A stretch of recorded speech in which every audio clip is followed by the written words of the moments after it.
we'd be writing these stories and we'd be saying to ourselves, why is this not on the front page of every newspaper? Why is this not leading the news on the BBC? This is such an enormous scandal. And it took that ITV drama at the start of the year to give it that final push.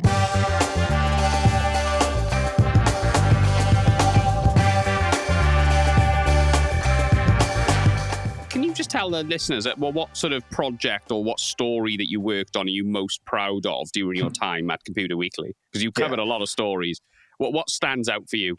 Yeah, I mean, I think I would have to say the thing that I'm most proud of us doing over that period of time is everything that we've done around the post office scandal. Sure, of course. Which obviously has been one of the news stories of the year, following on from the ITV drama at the start of the year that really engaged the public with the sort of outrage that we felt for a very long time. It was Computer Weekly who first exposed the post office scandal back in 2009. Now, I take no credit for that. That was 6 months before I joined, and that initial story had been published. How did that? Could we zoom in on that, Brian? Yeah, how did absolutely. that come about? How did that happen? Yeah, that happened really thanks to Alan Bates. The man who has now become famous as the lead campaigner for the sub postmasters who are the victims of the scandal. He's had a TV drama series named after him, Mr. Bates versus the Post Office. Sure, yeah. Alan, it's fantastic, by the way. I've seen it. It's really great, an eye opener. Yeah. So did Mr. Bates contact Computer Weekly then, or was it? Yes, So he you may recall, Computer Weekly featured quite heavily in the first episode of the drama, which we were very pleased about. It was good of the producers to do that. Alan Bates first got in touch with Computer Weekly 20 years ago in 2004. He wrote a letter to Computer Weekly.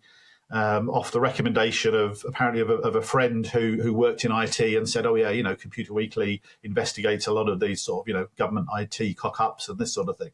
Yeah. And he wrote a letter saying what had happened to him, that a new system had come in, that he suddenly started getting all sorts of accounting errors and he couldn't work out where they came from. And he'd been sacked by the post office from his job. And he was convinced that it was because of the IT. At that time, one of my predecessors who got that letter had to sort of write back to him and say, this sounds really interesting, but you're only one person and we can't build a story about just what one person is saying. I hope you understand, sort of thing. And I think he understood. 4 years later, again, sort of the year before I joined, another sub-postmaster victim of the scandal, Lee Castleton, who was also featured as a character in the drama, wrote to Computer Weekly telling a very similar story. People remembered that previous letter from Alan Bates and sort of thought, maybe we've got a story now. So the job was given to a young reporter at the time, Rebecca Thompson, to go out and investigate this. And Rebecca did an amazing job of searching around, and she found a whole bunch of other sub-postmasters and in the end managed to persuade 7 of them, including Alan was one of those, to go on the record about their experiences. And that was that first story that was published in May of 2009. And the thing that stood out from that story, and that Rebecca was the first one to be able to show, was that everyone, none of those people she talked to knew each other. They all worked in different parts of the country. They all had very, very similar experiences. But every single one of them was told by the post office, you are the only one getting these problems. So, inevitably as a journalist, that sets all sorts of alarm bells ringing. Somebody there is not telling the truth. I think I came in six months later. I think if we're honest, I don't think any of us at that time really anticipated just how big that story would get. But, I could see there was something there, because the post office was saying to us at the time, this is a non-story. There are no systemic bugs in Horizon. There cannot, this cannot be the cause of those people's problems. Yeah, and that was what they were saying to us, showed a fundamental misunderstanding of how software works. If you've got a systemic flaw in a big piece of software like Horizon, the software that the post office uses, you find out about that very quickly. Yeah. If software affects lots of people, you find about it very quickly. You can replicate it, and then you can solve it.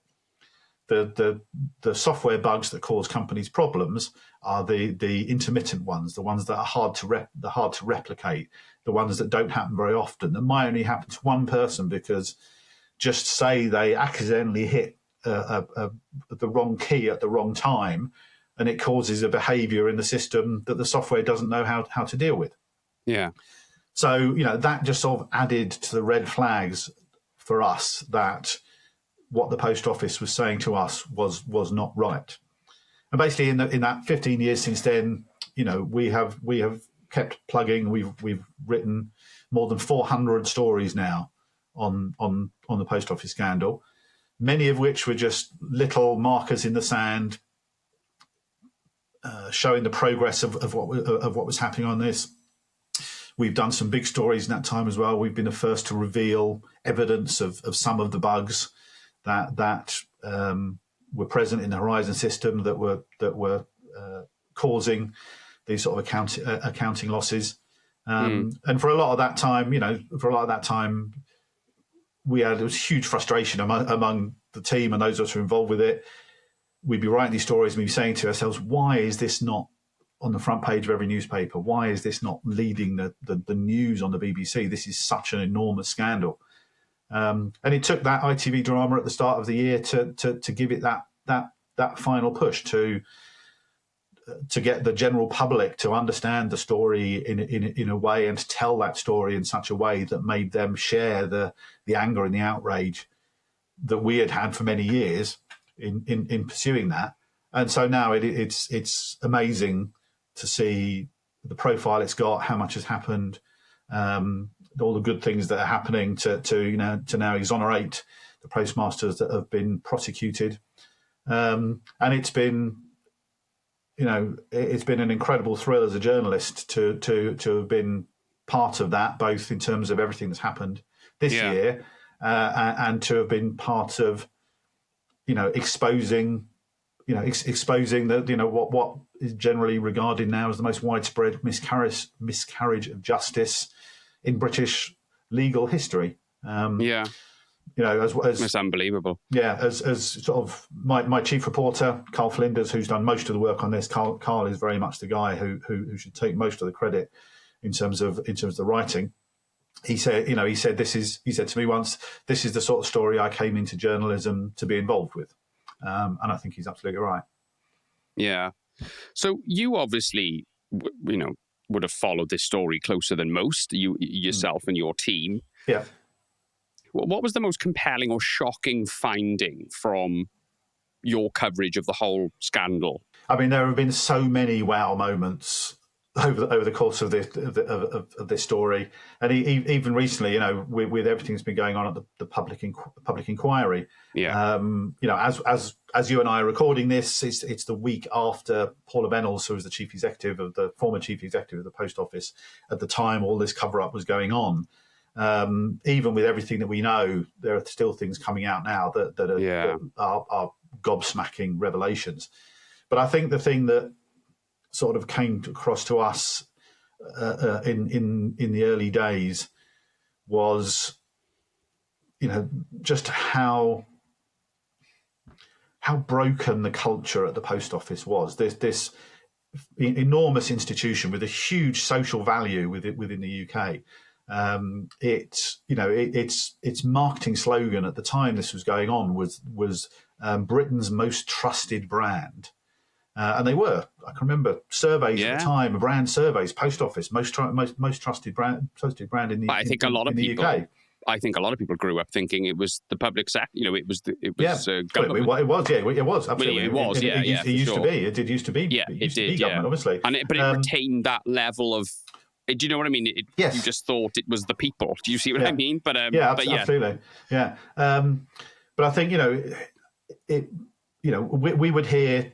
Inevitably, as every journalist will tell you, if you find things out that you can't write, people tell you things that you can't evidence, you can't double source. So we would find out things that we couldn't write, a lot of which have come to light since.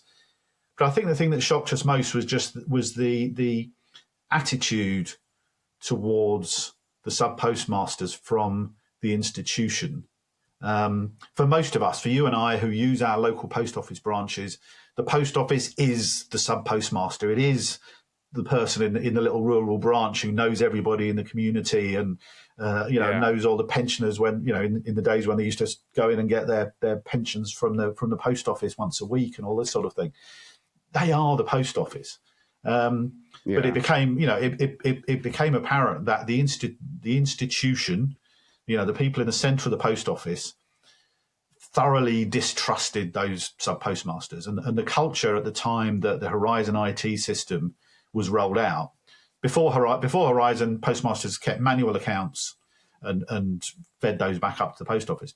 Yeah, the institutional culture towards those sub postmasters was they're all fiddling the books. They're all trousering a little bit of extra money here and there. We just can't prove it.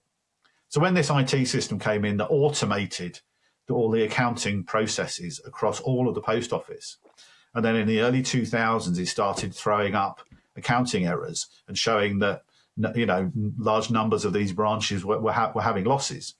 Instead of the institution thinking, that's weird, why are so many people suddenly having accounting losses? They went, see, we knew it all along. And we knew we were right. They've been fiddling the books all along, and now we can prove it.